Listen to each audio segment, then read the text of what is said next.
All right, welcome back to the best damn training channel on YouTube. Today, last day of week 1 of the Strictly Strength program. We're gonna finish off with an upper body day. We're gonna do some accessory type stuff for the bench press and then do a little bit of shoulders and arms.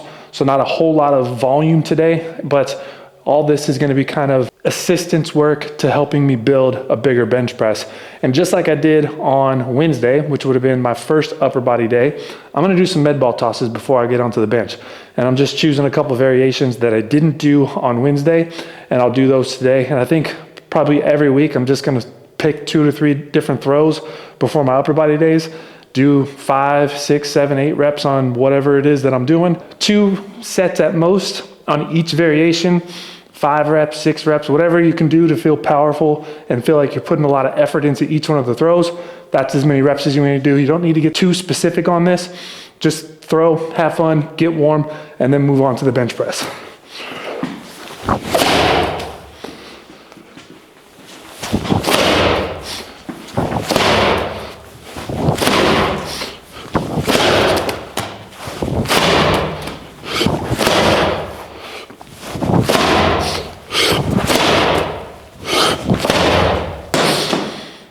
Feels good. We're gonna do one more on that.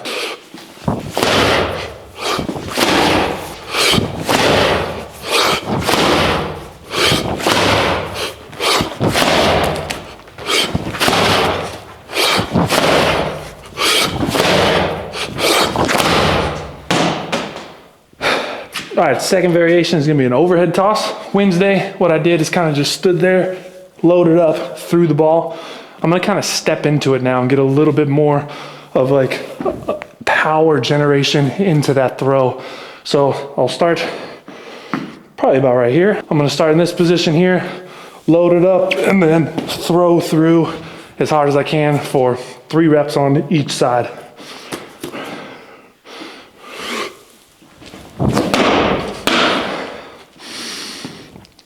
Might need to step back.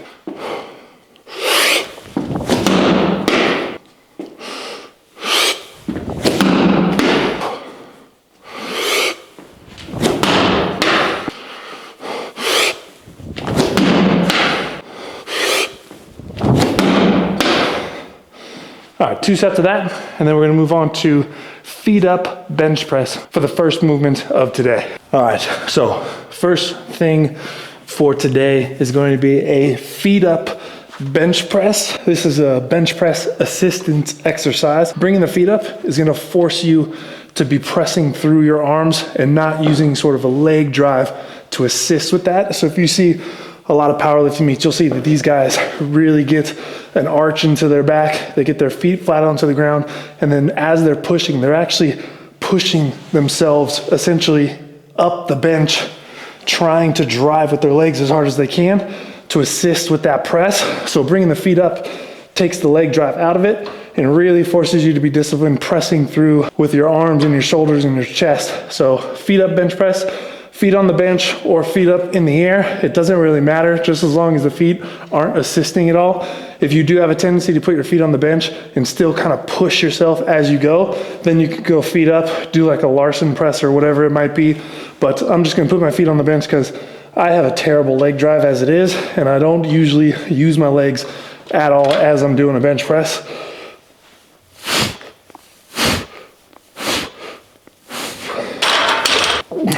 So I'm gonna build to a top set of 8, and then we'll drop it off and we're gonna do 5 sets of 8 after that. So very similar to what we did on the back squats by doing that top set of 8 and doing our back off sets. So I'll do a top set of 8, drop it down, my back off sets based off of whatever that top set is, and we'll do an additional 4 sets after we build up to that top set. All right, you know what? I'm actually gonna change my mind and pick my feet up off the bench as I do this.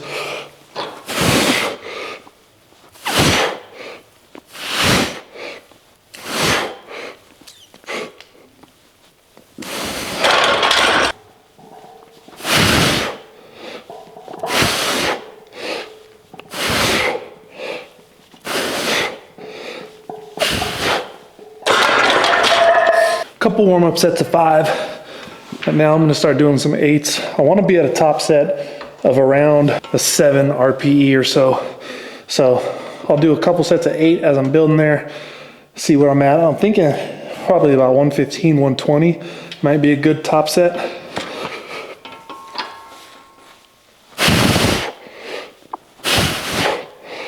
Ooh.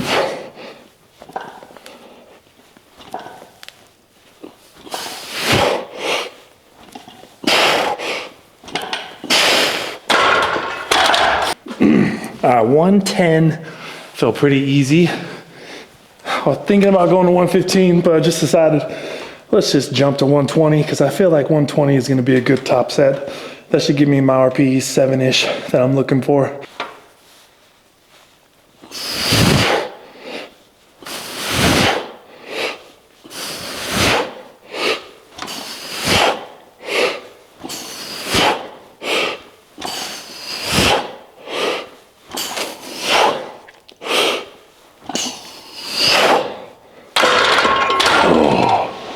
Oh yeah, we'll call that a 7. All right, so now I'm gonna take off probably about 20% and do sets of 8 to 10.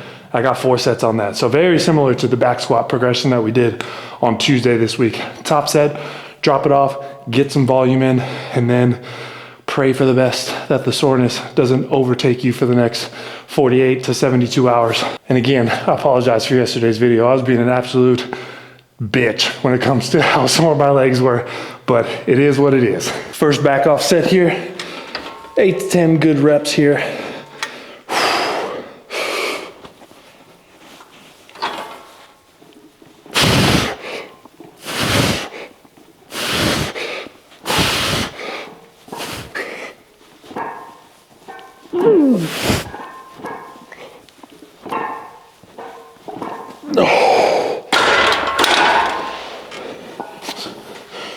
All right, that is going to create one hell of a pump. I can feel that. So I think what I'm gonna do is start off with 10s, probably try to do 10 again on the next set. And then I have a feeling the last set or two is gonna end up being at 8. But the idea there is just kind of rep it out, make it feel smooth, make it feel good, get volume on those pressing variations, create a little bit of hypertrophy maybe. But like I said earlier this week, the first 4 weeks of this program has a lot of volume in it because I generally react very well to higher volumes and then moving into lower, heavier volumes, where like high volume for me can be 10 repetitions on a bench press, and I can do 4 sets of that and do 40 total reps, well, almost 50 with the top set. And then drop that down over the course of the next 4 weeks after this first block to where I'm doing 6s. And then in the last block, I'll be doing 3s and 4s. And that usually sets me up really well to be able to hit some really good top end numbers when it comes to strength progressions. So that's kind of the idea here. Volume, volume, volume for the first 3 weeks of this. Deload, we'll taper the volume down a little bit, start doing heavier loads, deload again, taper the volume down again, start doing our heaviest loads, and then we'll have our mock meet at the end of this cycle and do kind of a squat bench dead day where we have a max out on all those and see what the total is gonna be. So I got I have 3 more sets of that, and then we're gonna move on to the other accessory or assistant exercises that I have planned for today. But before I get into this next set, I wanna talk about something. I had somebody drop a comment either on the video I posted prior to this one, or maybe it was 2 videos prior, but they had said something along the lines of they're really impressed with my ability to do so much bilateral work and not get injured. And they gave an example of how they have to do more unilateral work because if they load up more bilateral work within their training, they tend to get injured more often when they do that. The comment to me kind of stuck out because what I got from that is that this person has a bias that bilateral work is more injury prone than unilateral work. And if you don't know what bilateral work is and unilateral work is, essentially bilateral, you've got 2 points of contact on whatever external load you're trying to move. Unilateral, you have 1 point of contact of whatever external load you're gonna try to use. So for example, bench press, 2 points of contact, 1 external load that I'm trying to move. A unilateral variation of that would be like using a dumbbell and pressing on one side at a time. Now, I don't think that one is inherently more dangerous than the other, or one is more inherently prone to cause injuries than the other. I think what it is that unilateral work is generally more difficult to load. and meaning that like you can't progress that to very heavy loads when you're comparing it to bilateral work. So doing like a loaded single leg squat versus back squat. A back squat is a lot more stable. You got 2 points of contact on the ground. You've got the external load connected to your back. You're just moving it versus you're doing, let's say, a walking lunge. It's gonna be a lot more difficult to load that walking lunge the same way you can as a back squat. So there's an opportunity to overload bilateral work to a much greater extent when you compare it to unilateral. That could cause injury if you go into like ego lifting and you're trying to lift too heavy too often. But you guys have seen on this channel over the course of the last year that I've really been putting out videos that I don't hardly ever have times where I go into the gym and I'm just overextending myself and trying to do too much within the exercises that I choose. If anything, most of the time I'm kind of going off of like, we'll see how this feels and then we'll make an adjustment as we go. And part of that is because I've gone through the period where I've ego lifted and I've gone to the gym and just tried to lift heavy every single time, all the time. And there is an opportunity there to get injured. For me, I never got injured, but I definitely felt more fatigued. I felt more sore. I hit more plateaus when I did that versus trying to train smart and progress things in a way that make more sense versus just trying to go lift heavy all the time. So saying that you're impressed with my ability to do so much bilateral work and not get injured isn't necessarily true, because it's not the movement itself that's inherently dangerous. It's how you approach the movement, how you load the movement, and how you progress the movement. So you can do unilateral work and injure yourself just as well as you could do bilateral work and injure yourself. It's going to come down to, are you doing more than you can recover from? Are you loading things properly? Are you progressing things properly? Or are you just going to the gym trying to lift heavy and do as much as you can every single time? I think no matter what movement you do, if you go into that with the latter, then injuries are probably going to happen. But you can do unilateral work, bilateral work, it doesn't matter. Just don't be a jackass and try to go in there and lift as heavy as you can all the freaking time, because that's what's going to end up getting you hurt. So enough of the unilateral, bilateral. Let's go ahead and knock out another set of 8 to 10.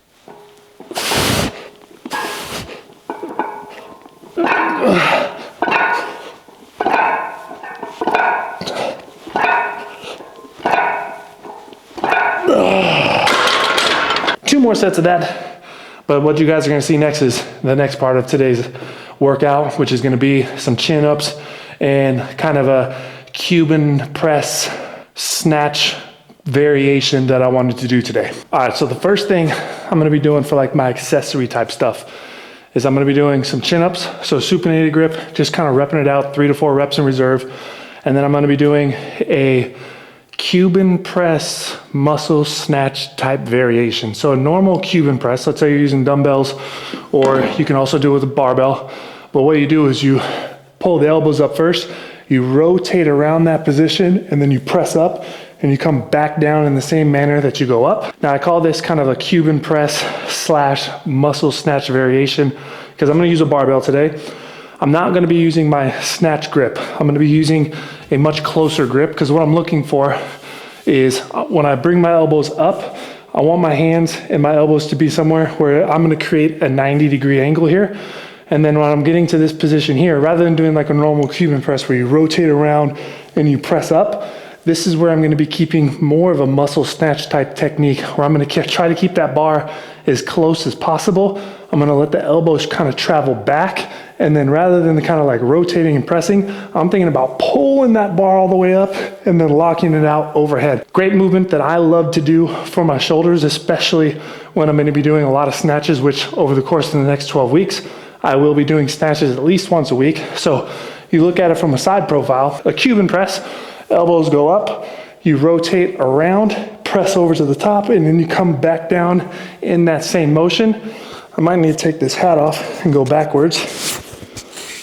But what I'm looking at doing with the muscle snatch Cuban variation is I'm trying to bring that barbell up close, and then rather than rotating around and letting that bar get out away from me, I'm letting my elbows come back, and I'm keeping that bar as close as I can, and then extending and locking out overhead. And then as I bring the bar back down, I'm trying to get my elbows back on top of the bar and lower that bar to the starting position. And again, 3 to 4 reps in reserve on that. That rotation through and that high pull as you rotate through, for me, makes my shoulders feel incredible especially when I'm doing more overhead work with snatches. That lockout position, that transition through from below the shoulder to that catch just feels much better when I incorporate these into my program. So I'm probably gonna be using a 10 kilo barbell, maybe a 15 kilo barbell as you do this, and then progress that as we go over the course of the next few weeks. 3 to 4 reps in reserve on each of these, 2-3 sets on that, depending on how everything feels.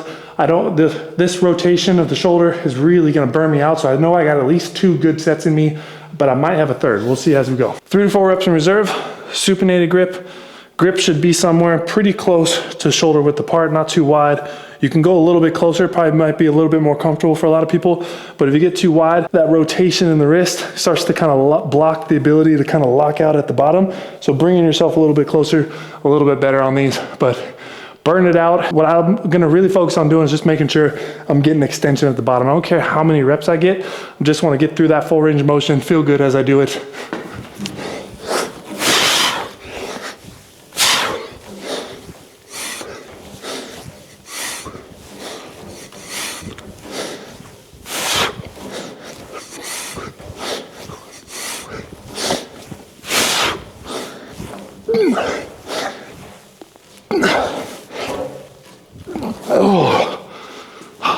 All right, 12 is decent.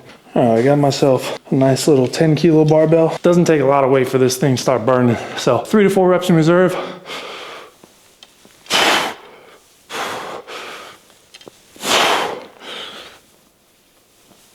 Woo.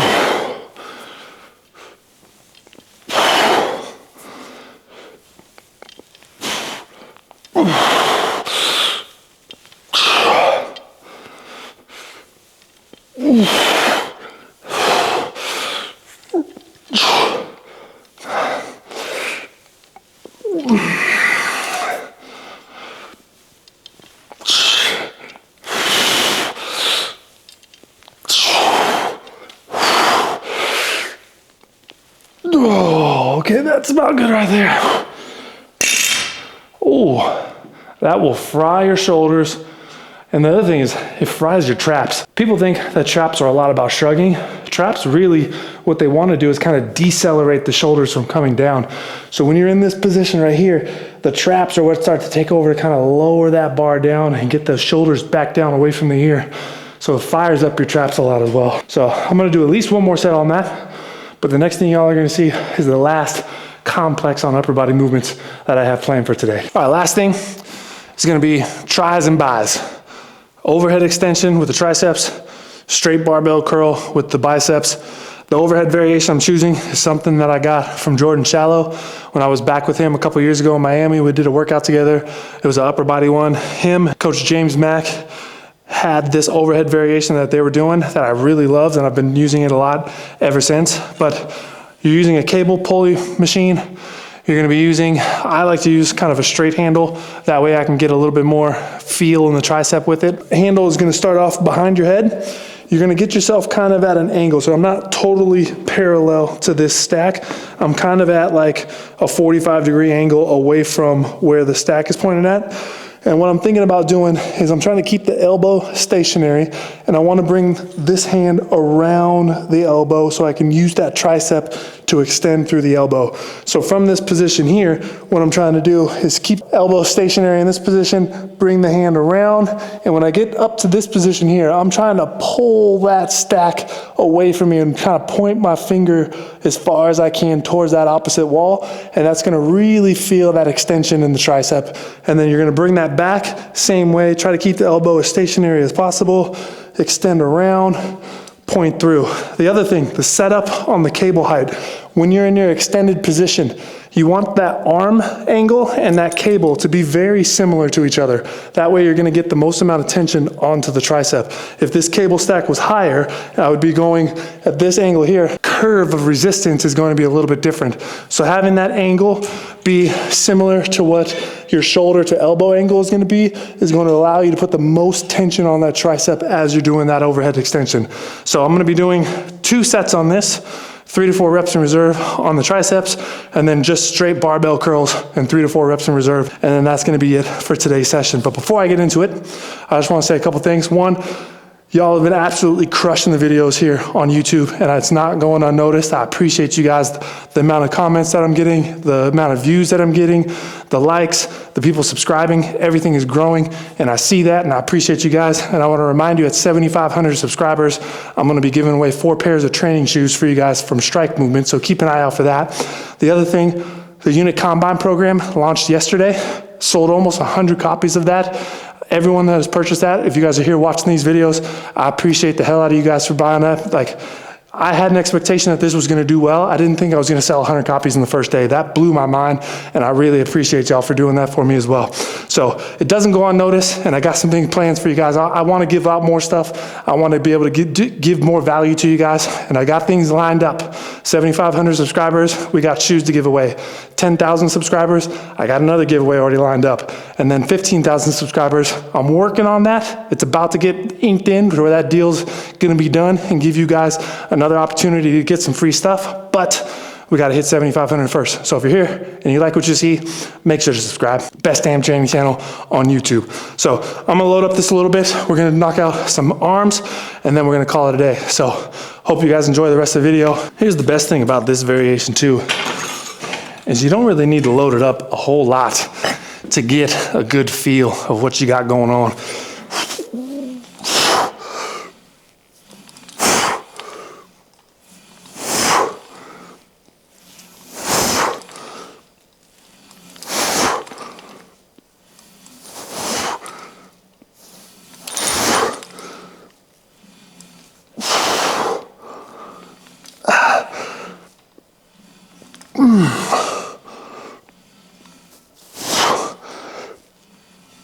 Oh, 12's good. We'll go ahead and load up the other side.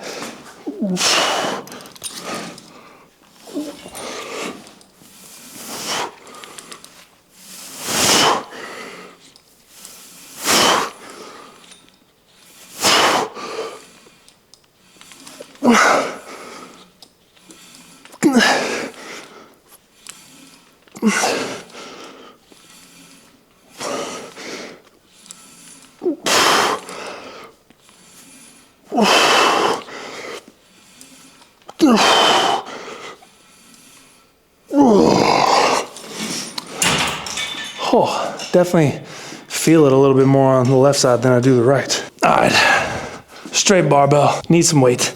That was too light.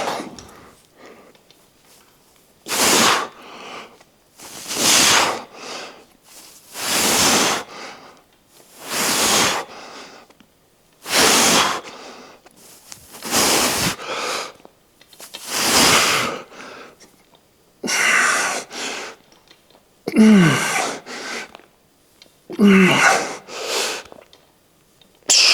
12 is good on that. One more set of that, and then I'm gonna be done, but I appreciate y'all. Make sure to like, make sure to subscribe. I'll catch you on the next one.